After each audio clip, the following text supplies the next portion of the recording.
All right, class, this is an experiment. As opposed to sending out a bunch of stuff this week, I thought I would just kind of have a conversation with you. If the video is a little weird or kind of doing it, I'm doing it out in my sunroom. But anyway, so first, really excited about the blogs this week. I think it's going to be a chance for us to interact with one another, a chance to kind of practice some of those skills that I had just kind of given you to read about. Excuse me. But I also think that it will really help us out. As opposed to giving you a bunch of little modules or things to do and you turn them in, I thought I would just sort of explain what I would be doing in my classes this week and what I wanted you to do. And the first thing is that before you even watch any of this, go back and read about the rhetorical analysis assignment. I gave you two things. One is a handout from Texas A&M's Writing Center, and the other one is our assignment sheet. So read those really well and understand them. Please email me if you have any questions at all about them. So what I'm going to be discussing for the rest of this video is just simply the things that you need to know for this. So what I would do first of all is kind of understand this assignment, or what I'm asking for. So in it, I had asked you to choose any piece in the book, or the Norton Anthology, but I'm going to choose a different one just so I don't step on your toes or do something that someone else was going to do. Even though all of you can do the same one, I just didn't want you to feel like I had already done yours, or that you would choose something because it was easier because I had explained it. But either way, so what I'm going to do is I'm going to choose the Kennedy speech, John F. Kennedy's inauguration speech, and kind of talk about it, and kind of talk about what I would do if this was my topic, and then how I would address that. So I'm going to be using my phone to read it to you as I do this video. So for a little bit of background, and this is something that you could, if you know it for your piece, or even kind of sense what the they say is, what the writer is responding to, not only explicitly in their piece, but what is the ideas and the culture out there that someone could be talking about. Is you have to realize that as much as we revere John F. Kennedy as a president, he won a very, very close election against Richard Nixon. It seems strange now since Nixon's kind of thought of as Watergate and having to resign, but in 1960 Nixon had just come off being the vice president for Dwight Eisenhower, and I read somewhere where if one vote at every voting station, at every voting precinct had changed, then Nixon would have been president. So this was an extremely close race. This is, Kennedy did not come into this White House with a big margin of a big margin of victory. So when we read this, knowing that context, and that's part of the audience, that's part of the purpose of Kennedy's speech here. So when, in your assignment it talks about who's the audience, what's the purpose.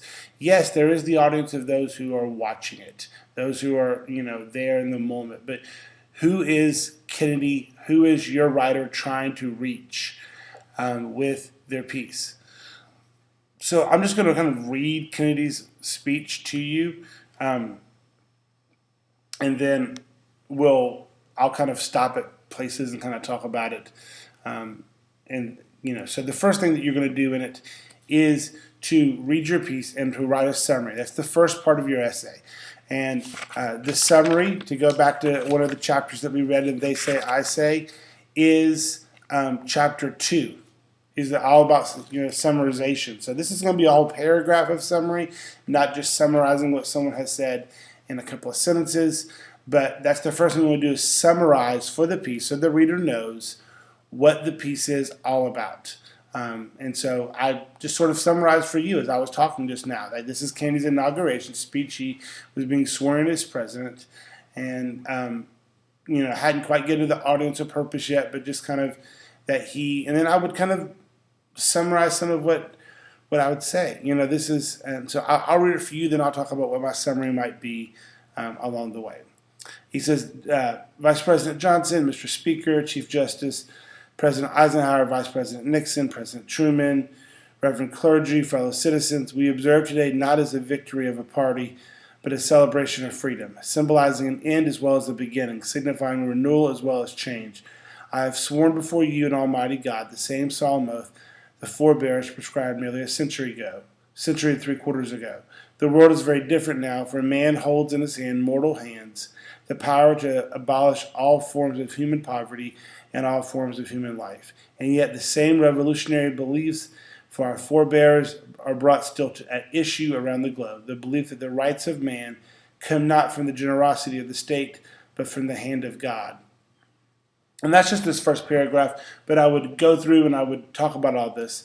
And so then I would talk about what, looking at the audience, that Kennedy is trying to not only gather those 49%, 48% of people who didn't vote for him, a big chunk, and say, I'm your president now, but also to say, this is who I am. This is what a president does. This is who I am. So his purpose is to kind of surge forward, not just to say, well, you got to accept me, I'm the president.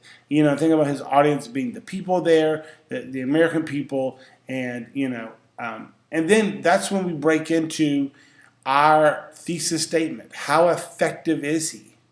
How effective is he in this statement? And and so I would say and there's some I think it's in your assignment sheet, there is sort of a prompt, or maybe it's in the Texas A&M sheet. There's kind of a prompt, much like what we see in the They Say, I Say books, of how to write this. So you can kind of fill in the blanks and use that. Feel free to do that. And I do believe that Kennedy is being very effective in this speech. That it ends with or close to the end comes the very famous quote, ask not what you can do, ask not what your country can do for you, but ask what you can do for your country. And so, that's the first two paragraphs. The first paragraph is a summary. The second paragraph is the audience and purpose of the piece. And then finally, the second paragraph ends with your evaluation in that thesis. And so we begin to look at proof or examples from the text that prove what we're doing. So if it's not a good essay in your opinion, and remember, this is not I agree or disagree. This is it's good or it's not good. It's well written or it's not well written. We can't say, well, I don't like the subject they're talking about. So that's not what we're after here. We're after strictly an analysis, to analyze, to dissect what what you're reading or what is there on the page. And so I think that Kennedy, for the sake of it, and I'll post this his address along with this video, so you can kind of get a sense of his speech and also kind of what I'm talking about. But he starts off very well. When you're talking about in the A&M piece that I gave you this week, we talk a lot about pathetic appeals. That's appeals to emotion, appeals of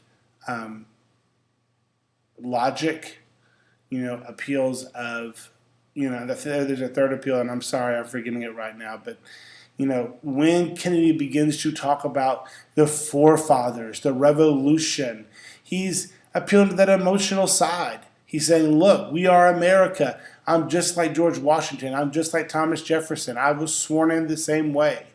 But then he really begins to sort of use those appeals when he talks about the world we live in now. We have to remember that in 1960, we were embattled in a Cold War. We had yet to go to Vietnam, but we had gone to Korea to fight off the Russian influence in that country. And so we have to realize that he's talking about Russia. And Russia very much is you could say, a part of the audience here. The world, kind of looks to America what they're going to do. And so when he says, we hold in our hands the power to destroy, I don't think that's a threat. He's not threatening Russia here and saying we will destroy you. What he's saying is, I think, is more than just to say we are in battle, that we can heal the world, we can save the world. Kennedy was very idealistic. And so, he would go on and create things like the Peace Corps and other initiatives that were very much about improving the world. And so it's not just about war or about the Cold War, or about military. But he sort of says here, like, I'm just like the presidents of old, except we stand with the power to destroy ourselves now. I mean, a long time ago, you couldn't just send off missiles and bombs and fly over when George Washington was alive to to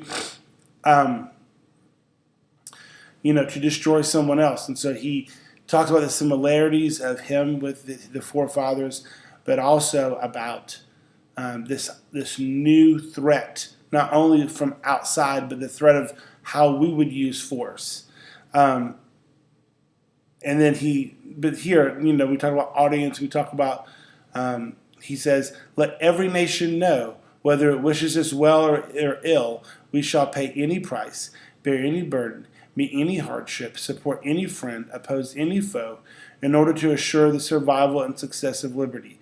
This we pledge and more. And he begins to talk about who the allies are. So very much part of, as you begin to, your paper will be organic. It will be, will change. So very much as I think now as I read through this, like the audience is the other nations in the world.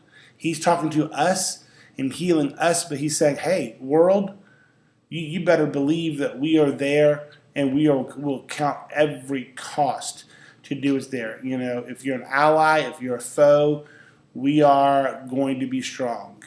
And then he continues on, to those new states whom we welcome to the ranks of the free, we pledge our word that in one form of colonial control shall not pass away merely to be replaced by another far more iron tyranny.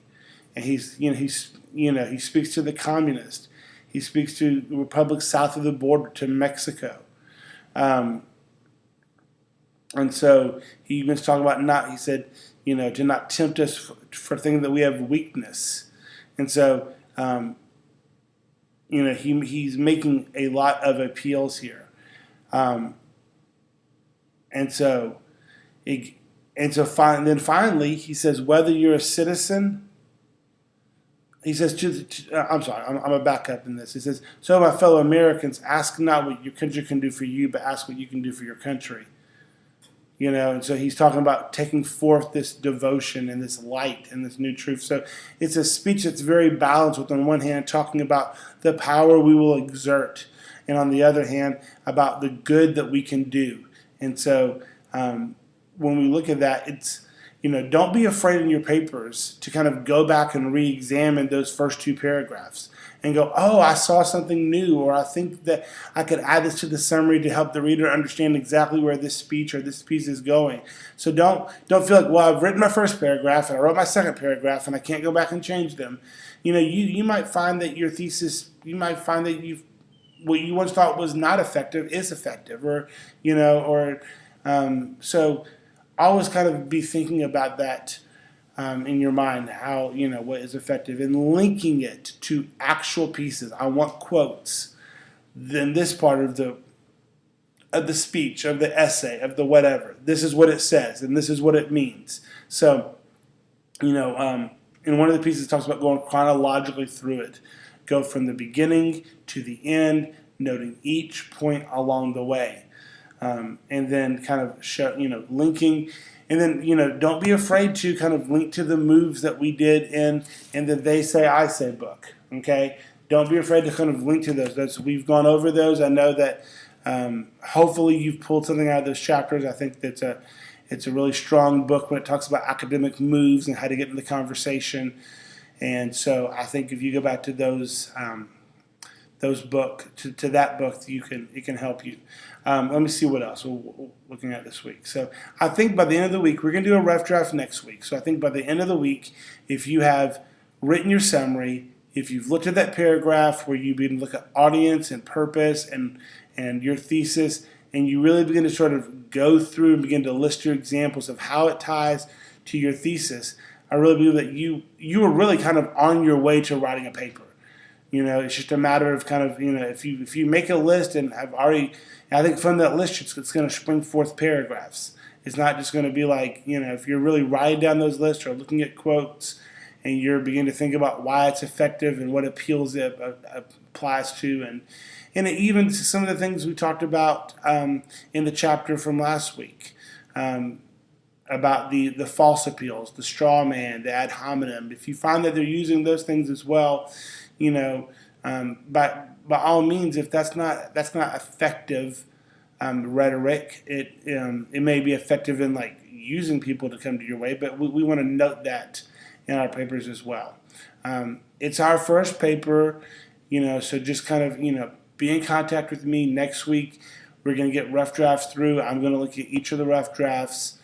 So we'll probably have them due for, let's say, Wednesday of next week, and it'll give it a chance for me to look at the rough draft, for me to give some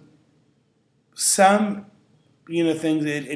I have, you know, I'm not saying I have a lot of classes to teach, but I do, and so I can't go through and grade every paper and be like, here's all the small things or here's the things. I can give you some feedback of, you know, that hopefully will go beyond good job or keep going, but I'm going to give you, you know, a paragraph or so, maybe a little bit less of feedback on your paper. So when it's due the following Sunday at midnight, you can be ready for having that as a final draft, guys. So hopefully the videos work well.